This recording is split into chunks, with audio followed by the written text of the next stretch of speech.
afternoon, good evening. How are you all this evening? Let's stand and worship Jesus tonight.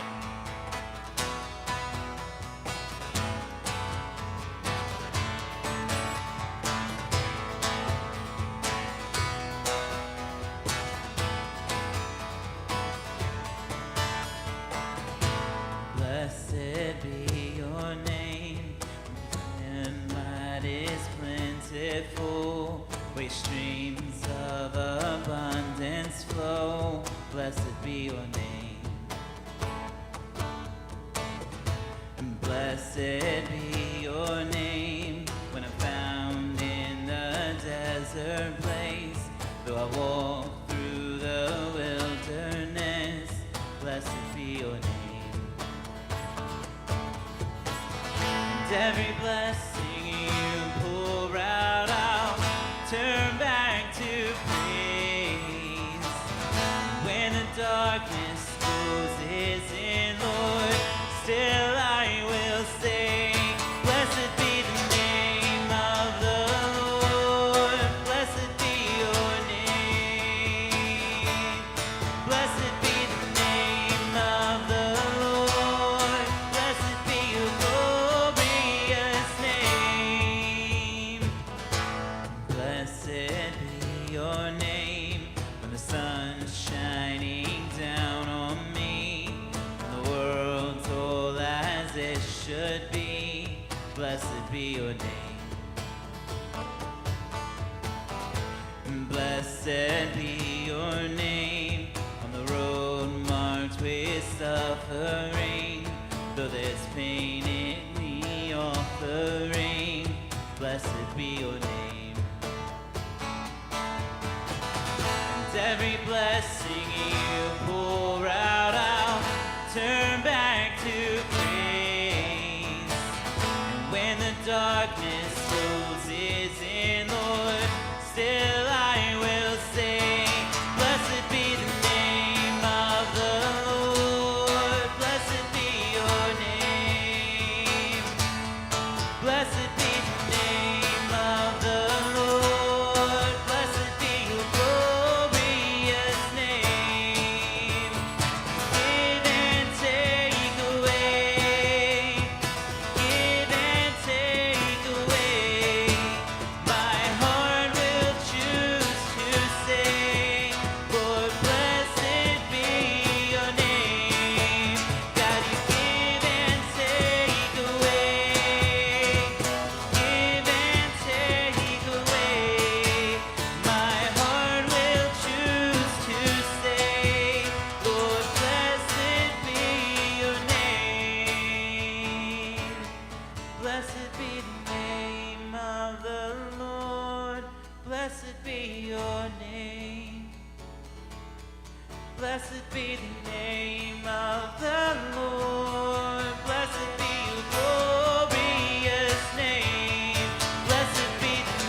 All right, that was outstanding. Good singing. I'm glad you're here tonight. Open your Bibles to Exodus chapter 5. We're going to look at chapter 5. We may also go into chapter 6 tonight. Obviously, same story, just continues in chapter 6, but we're going to begin in verse 5 and see how that goes. Now, I'm going to read chapter 5 to you in its entirety, and then we're going to watch a clip of this as it happened with Charlton Heston, and then we're going to discuss the chapter, okay? Chapter 5, beginning in verse 1. Of course, you know this is where Moses and Aaron go talk to the Pharaoh, that famous scene. And so last week, if you weren't here, we looked at the final part of that conversation that Moses and God had together there at the burning bush, and how God was insistent and Moses was insistent, and they had a little bit of a stubborn contest. You can guess who won if you don't already know. Moses was outmatched, and so he ended up going, and as he went back,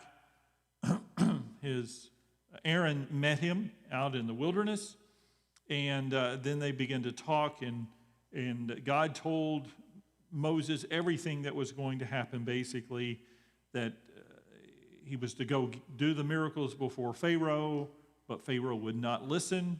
His heart was going to be hardened, and it was going to get worse before it got better. And so before he went and performed those signs before Pharaoh, Moses and Aaron went to the Israelites there in Egypt, the slaves, and called together all the leaders of the different families and tribes of the Israelites, and the leaders came and had a big meeting. They had a big committee meeting, and so then, before them, the Israelites themselves, the slaves, Moses performed the miracles of the staff turning into a snake, and the hand in the cloak. And I don't know, but I don't know that he performed the third miracle. What was the third miracle? Yeah, God told him to take some water out of the Nile and pour it on the ground. It would become blood.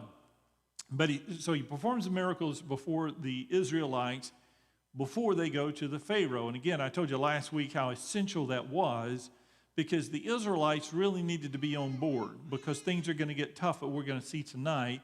And those miracles don't impress Pharaoh that much. Apparently, it doesn't impress the Israelites that much either. And so we're going to see this. And so God has this process going by which not only does he persuade the Pharaoh, but he also persuades the Israelites. They needed to come on board as well. God's got a tough road here. You know, he had a tough time with Moses. He's going to have a tough time with the Israelites, going to have a tough time with the Egyptians. Nobody wants to believe him. In the end, it's going to work out exactly according to the plan of God. But that brings us up to chapter 5, verse 1 tonight. Look there with me if you would.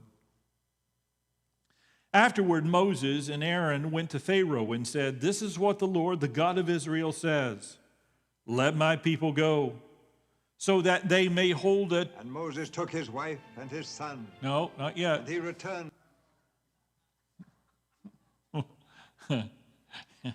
Okay, where are we?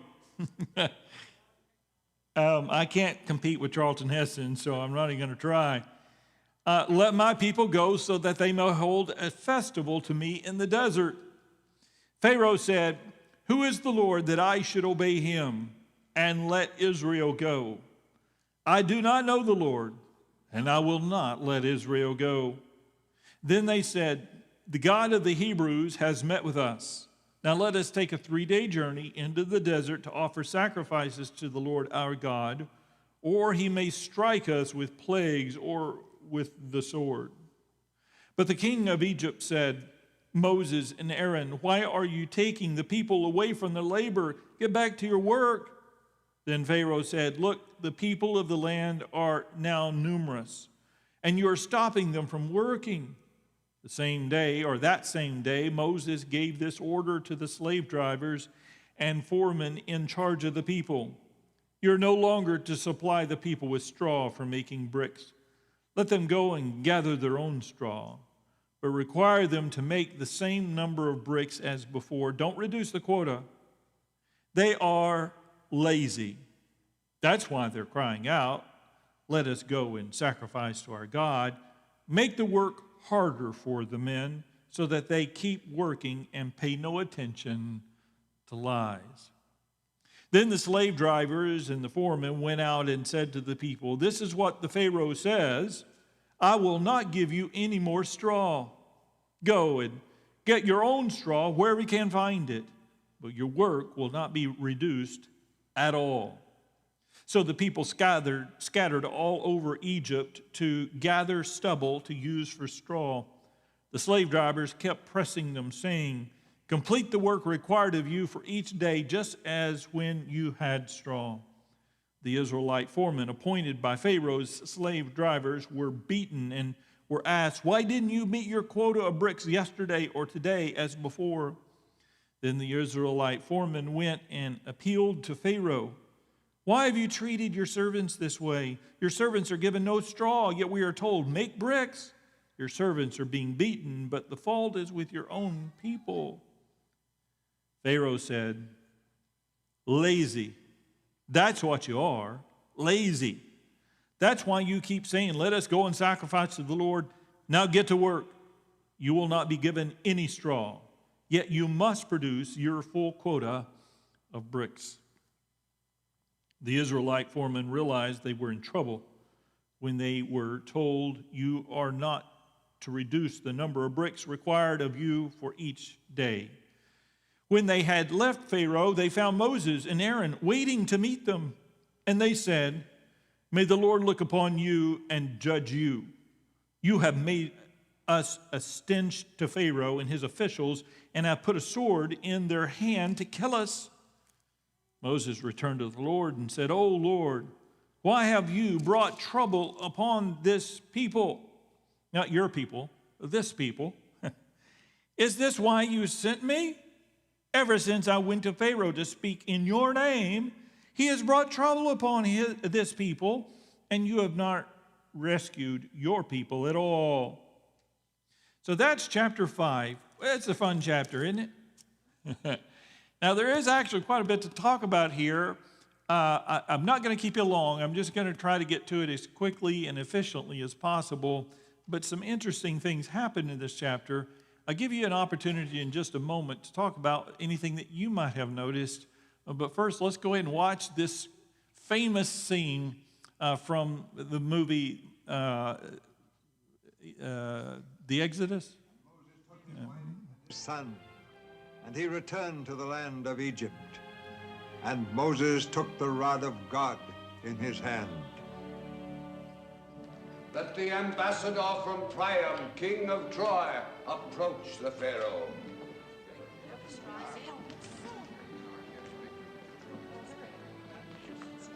Great Pharaoh, the gift of Troy is a fabulous fabric from the land of the 5 rivers.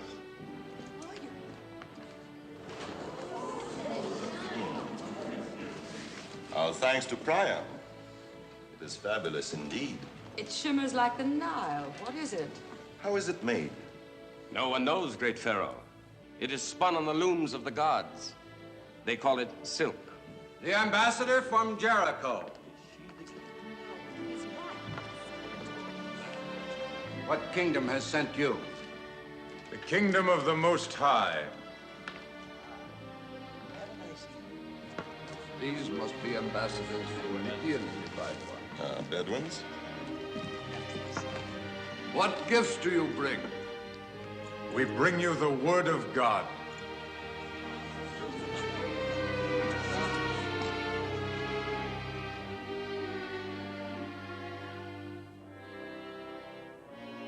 What is this word? Thus saith the Lord God of Israel, let my people go. The slaves are mine. Their lives are mine. All that they own is mine. I do not know your God, nor will I let Israel go. Who are you to make their lives bitter in hard bondage? Men shall be ruled by law, not by the will of other men. Who is this God that I should let your people go? Aaron, cast down my staff before Pharaoh, that he may see the power of God. In this you shall know that the Lord is God.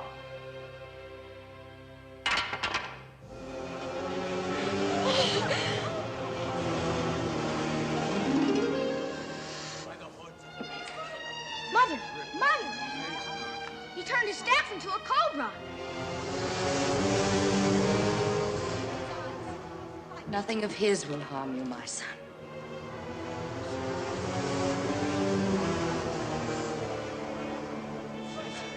The power of your God is a cheap magician's trick. Janus.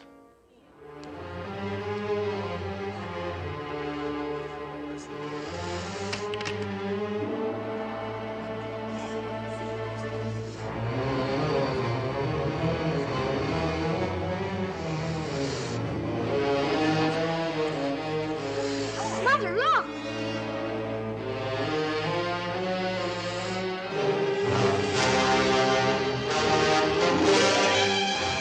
Janus, do you see? Moses' serpent swallows up the others.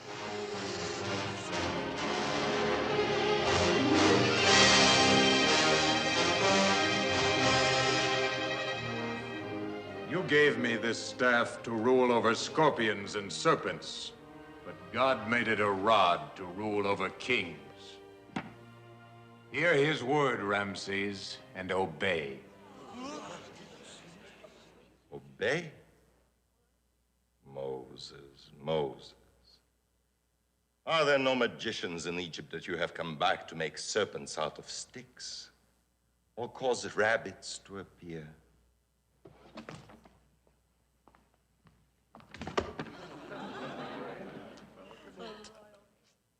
I will give your staff a greater wonder to perform.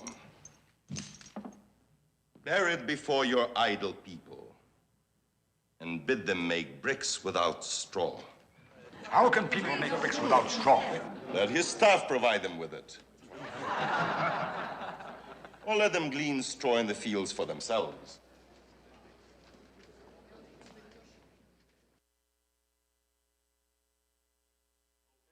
That's it. Just a couple things I noticed from that. First of all, the costumes are great. It's very colorful, and you can tell that was back in the old epic. You know, they had no computers, and so they had to actually make everything. The second thing you notice is special effects have come a long way. Apparently, they didn't even know how to make a snake eat two other snakes, so they just kind of didn't show that. They just kind of skipped it. But the other thing you notice, you have to notice this, there's not one person in that entire cast that is even remotely Egyptian. It's just a bunch of white people from California, you know. So, but anyway, it was a great movie. All right, getting back to the passage, is there anything that stood out to you?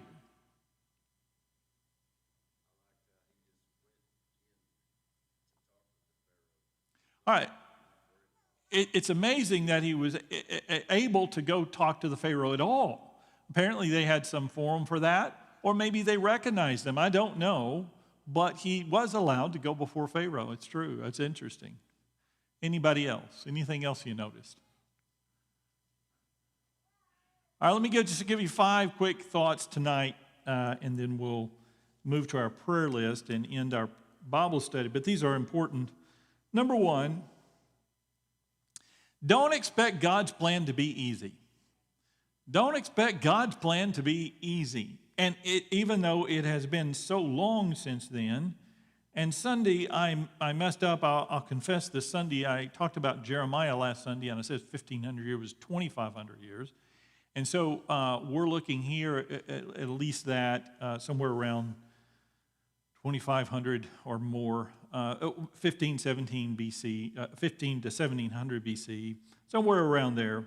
And so nothing has changed as far as that goes. In your life and my life, we are still expecting easy street if we're doing God's will. But nowhere in the Bible does it say that or promise that life will be easy. It does tell us that God will be with us and we will overcome in the end, but it doesn't say it will be easy. Don't expect God's plan to be easy. And so he goes before Pharaoh, and instead of Pharaoh working with him, Pharaoh doesn't even say, all right, I tell you what, instead of 3 days, I give you 1. Or you can take half the people. Now, in the end, he's going to try to bargain with him, but right here, there's no bargaining at all. On the contrary, not only does he not meet him in the middle, he makes things worse instead of better. His conclusion about the Israelites, why he thinks that the Israelites want to go out and worship God is what? Because the Israelites are lazy. Lazy comes into this passage multiple times. And so he just says to Moses, they are lazy. That is why they're crying out, let us go and sacrifice to our God. Make the work harder for the men so that they keep working and pay no attention to lies. So number one, don't expect God's plan to be easy.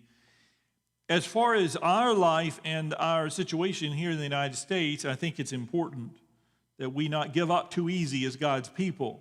Sometimes you have viruses, and sometimes you have political upheaval, and you have all kinds of problems in life. That doesn't mean that God is not in control and that he doesn't care and he's not going to move. It just means that things are not going to be given to us on a silver platter. Secondly, and it comes right out of this very same passage, sometimes it'll get worse before it gets better. Sometimes it will get worse before it gets better.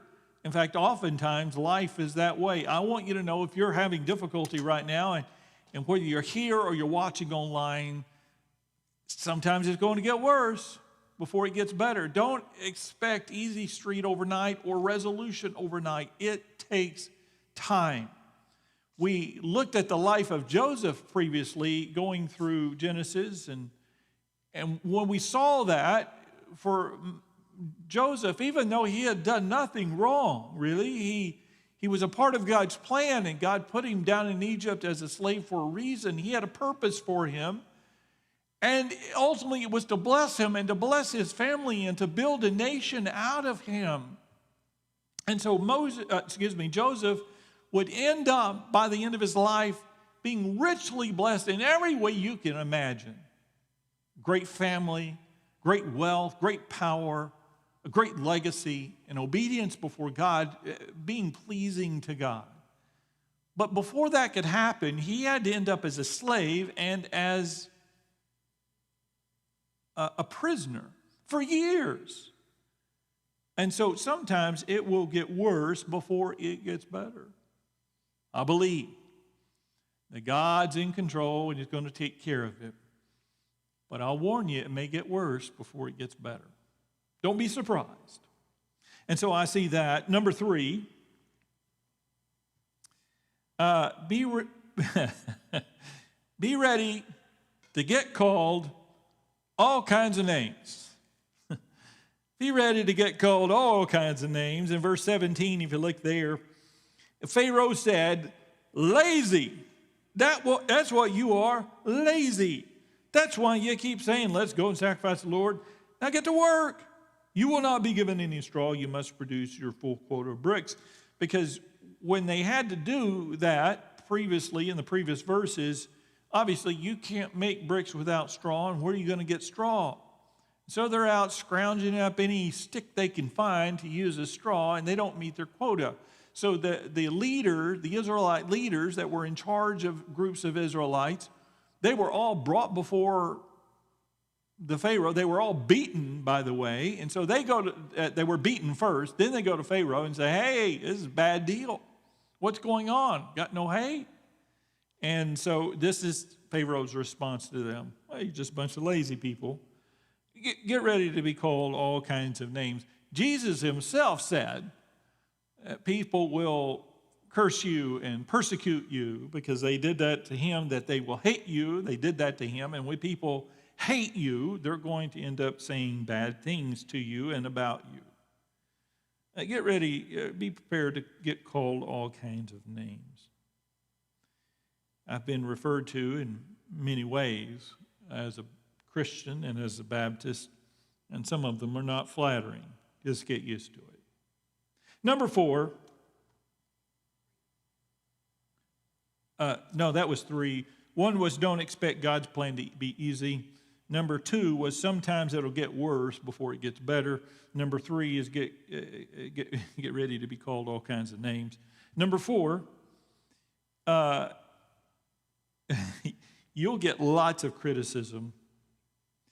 You'll notice that the criticism that Moses gets here that's so painful for him is not the criticism that came from Pharaoh. He probably expected that.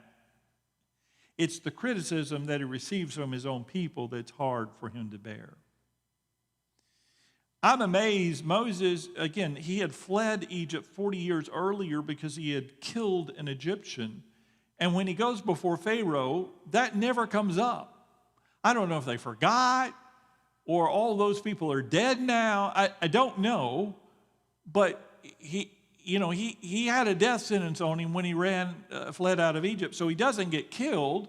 I've got to be thinking it's in Moses' mind that as soon as he says, "Hi, Pharaoh, it's me," that's the end of it. But that does not happen. However, he does receive criticism. In verse 20, it says, when they left Pharaoh, they found Moses and Aaron waiting to meet them, and they said, "May the Lord look upon you and judge you." That's not a compliment, by the way. What they're saying is to Moses and Aaron, I hope you get yours. I hope you get what you deserve. You know what you've done to us? You have made us a stench to Pharaoh and his officials and have put a sword in their hand to kill us. If you're going to do what God leads you to do, you're going to get criticized. Now, I can't give you a lot of examples about this, but and let me premise this by telling you, as a pastor, they grilled in my mind for years, both in college and then graduate school and then seminary as well, for years, how to study the Bible, how to teach the Bible, how to preach the Bible. They didn't tell us a thing about how to deal with criticism in your church. I don't remember a single lecture, a single lesson, or a single book that helped me learn how to deal with conflict.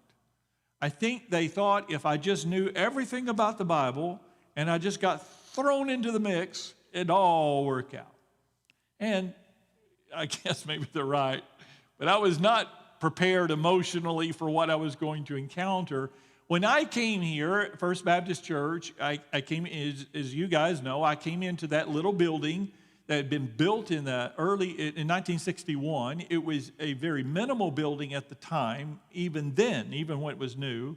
It really wasn't completely finished out even then. And I'm thankful for that building. God used that for his glory, and we would not be here if it wasn't for what God did through the people there.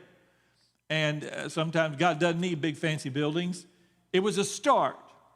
But by the time I got here in 1998, that little humble building was an eyesore.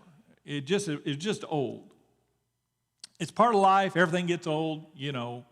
And so it was showing its age, and people would come to visit, but they wouldn't come back.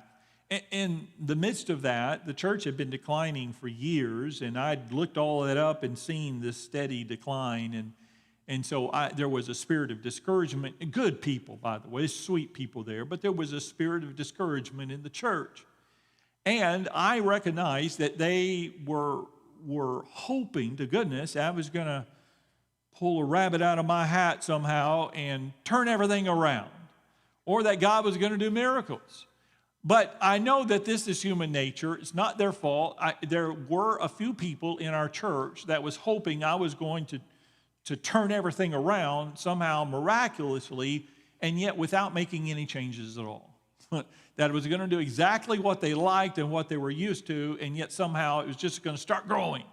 Well, that doesn't happen. And so I assessed over that first year where we were as a church, both in terms of where we were structurally in our ministry and how many deacons we had and how the church was being led. and what kind of ministries we were doing or weren't doing at the time. We weren't doing any mission work, and just a number of things that you look at the structure of the church and how they're doing it. Are they bearing any good fruit? Are they even structured to bear good fruit? Or they're just getting together once a month in a business meeting and arguing? And so I looked at all of that, and then I looked at the physical property at all as well, and saw where we were and realized where we needed to be in order for God to use the church to its potential. I saw potential. And so I got up after that first year, and I shared all of this, shared my heart with them, that, what I believed that First Baptist Church could be. It could become the First Baptist Church of Azle. Not just some little quiet, tiny church of Azle, but First Baptist Church of Azle. It could be a cornerstone ministry here in Azle and a beacon for the lost here. And so I shared with them, here's some things that I think that we need to do to put us on the right path and start mission work and et cetera, but I also said, I recognize that our facilities just are not going to be sufficient. Little tiny bathrooms, or just a couple of them, and I told you before, you could touch all four walls at once. It just, I mean, they were tiny. They were literally, I'm not exaggerating, you could touch all four walls at once in the bathroom. And so just big enough for a sink and a commode, that's it. Buildings were very efficient in the 50s and 60s. They just didn't put in all this extra space for anything. And so, but it was just old and it needed to be redone. And then I said, because I'd called and found out you can't rebuild on a piece of property that small, you have to provide parking for everybody. City code requires, it's a certain formula for the certain amount of people. If we wanted to grow it all, we really needed a bigger piece of property. 2 acres just wasn't sufficient, so I told them that. Didn't want to tell them that, but I told them because we needed more property. And there's this 12 acres we have here now. God is good. And I told them I thought God wanted to buy this land, wanted us to buy the land. And so between there and here, there was a lot of criticism. And there were good people that moved on from the church because it was tough. Now, I get it. I don't look like Moses. I didn't have a staff. I wasn't the mighty Moses. And they probably looked at me and thought, that redheaded guy is going to end up bankrupting the whole church. And this is going to be a disaster, et cetera. But in the end, by the grace of God, it was his desire and his will for us to be here. That even in spite of me, he was able to do that. But it came with criticism. If I could go back to then, knowing what I know now, I would have taken the criticism better, because I would have realized, oh, you're just going to get this. I was a little bit surprised at the time. So anyway, they didn't all criticize me, but some of them, ooh. Okay, all right, so Moses gets this. He says these guys that got beaten, they'd just been beaten, to be fair to them, and the people criticize me, they never been beaten because of what I did, so that I know of. But they go to Moses and they said, I hope the Lord gets you and judges you. You've made us a stench to Pharaoh and his officials, and you've put a sword in their hand to kill us. So after their meeting with Pharaoh, what they realize is, where are we going to get straw? What little dab we had, we just used it for the last 2 days, and so tomorrow is going to be a really bad day because we got no straw at all. And when we don't produce any bricks, they're just going to pull out their swords to kill us all. This is all a big ruse just to kill us all. And so they throw that on Moses. We're all going to die, and it's your fault. You're going to get lots of criticism. So since Moses received criticism, he thought he would be the middle guy. I think he felt like the middle guy between God and God's people. And so he goes to God, and he unleashes on God. They criticize Moses. By the way, you know what Moses said to the people? What Moses said to the people in response? Not one thing. He didn't say, "Hey guys, you can do it. I know. Hang in there. Don't you remember the snake? Don't you remember seeing when I put my hand in? Don't you remember seeing those miracles? You were really impressed then. Don't you know God is in control?" And he gives them the sermon of his life. No, none of that. He just runs off and gets mad at God. And so here's what he says. Is this why you sent me? This is verse 22. Is this why you sent me? Ever since I went to Pharaoh to speak in your name, he has brought trouble upon his people, and you've not rescued your people at all. Now, let me give you just a little history lesson here. In the future, the near future, they're going to end up spending 40 years in the wilderness. All of these people are going to be dead before they even get to the promised land, except two. Who is who? Joshua and Caleb. Even Moses won't go into the promised land.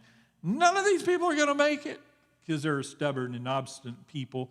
But that's the goal of God. And so it takes 40 years and 2 generations in order for God's will to take place. And so that's my next point. Don't expect results immediately. If you're going to do the will of God, don't expect results immediately. Don't expect to go from a baby spiritually to a spiritual giant overnight. Don't expect things to go from difficult to easy overnight. Don't expect God's will to be accomplished immediately. Now, we want immediate. I want immediate. Oh, how I wanted immediate. When I got up and made that announcement, I would really like to have been moving in the next 3 or 4 months. Well, it took months before we formed a committee to look at land. We called it the Land Committee. The opening speech on the very first night of the very first committee meeting by one of the committee members, he stood up and said, and he's not alive anymore, so I won't tell you his name, God bless him. He got up and said, this is the very first speech of the very first meeting of the Land Committee. He got up and said, you know, this world is in such a mess, I don't even think we should be making plans. That was his opening line in the forward-thinking committee. This world is such a mess, I don't even think we should be making plans. And then the second sentence was, we trusted our pastor once before, and we got betrayed. Now, 2 pastors before me, that pastor left his wife and ran off with the church secretary, literally. He left his wife, she left her husband, they ran off together. And so he was referencing that. And what he was saying is, that pastor was an adulterer, and this pastor is probably not going to be any better. And so that, oh goodness. Okay, good times. So he goes to God, and don't expect results immediately. So they're going to end up spending 40 years in the wilderness before they ever get to the promised land. And here Moses is saying to God, ever since I went to Pharaoh to speak in your name, he has brought trouble upon his people. How long has it been? It's been 2 days. 2 days. And so, you know, when things are tough, we cry out to God and we really desire immediate response. But for God, who is eternal, you know, 1,000 years is as a day. It may be 1,000 years. It may well be. And I know this is hard for us to wrap our head around. It may be our faithfulness or the faithfulness of our parents or of our children. Hopefully it's our faithfulness that makes a difference in the kingdom of God, that makes a difference in the history of this world, but it may be another 1,000 years before that actually takes place.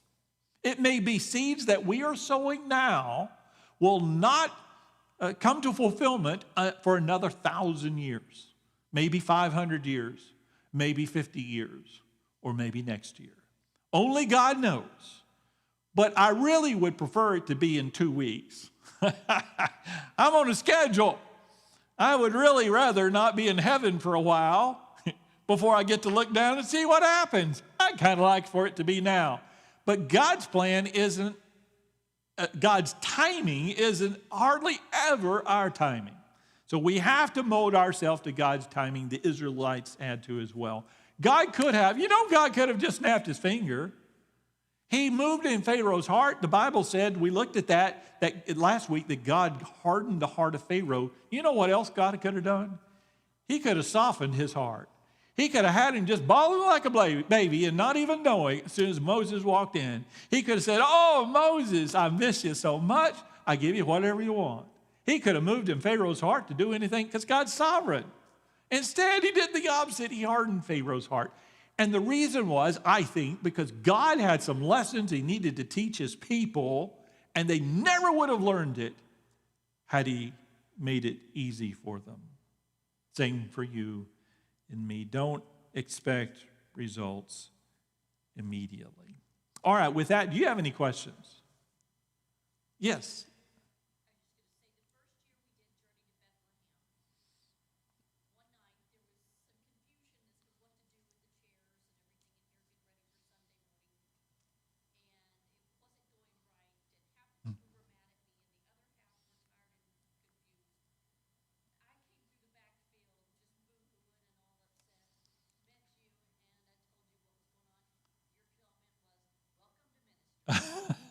Welcome to ministry. I don't remember that, but it sounds like me. So that's exactly right. Here, I'll give you a little backstory. I don't know if I told you this. When I introduced the idea of Journey to Bethlehem to the staff at the time, it was a completely different staff than what we have now. They sat in there looking at me like I was a nut. I won't say they probably thought that anyway, but they were not, they just didn't get it. They didn't see it, and there was a lot of difficulty and strife at the time anyway, and they just... Now, once we did it the first time, everybody got it. You know, after those first 3 nights, everybody's on board. Everybody, you know, God blessed. It was the most substantial thing we've done. It was one of the most substantial things that we've ever done in terms of ministries. And so... But once it all came together and we realized, oh my goodness, we can actually pull this off, then it was a different matter. But there in the beginning, yeah, it was a kind of a Moses moment. Everybody's looking at you like, what have you done? What are you doing? So God bless them. God bless them. All right, any other comments? Yes.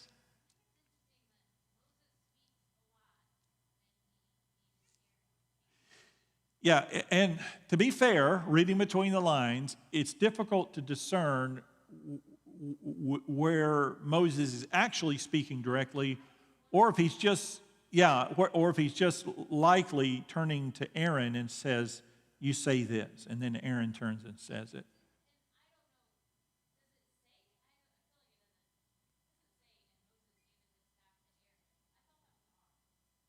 Oh, yeah, in the movie?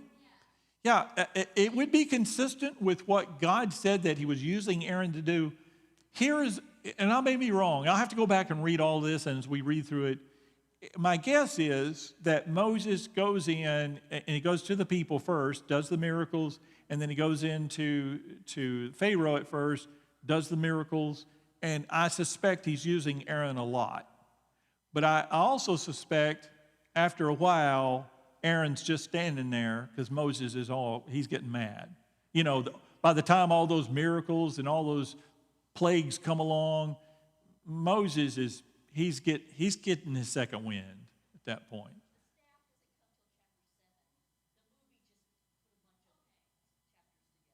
Oh, that's interesting.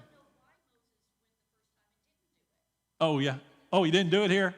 That's interesting. Well, he did it in the movie I saw.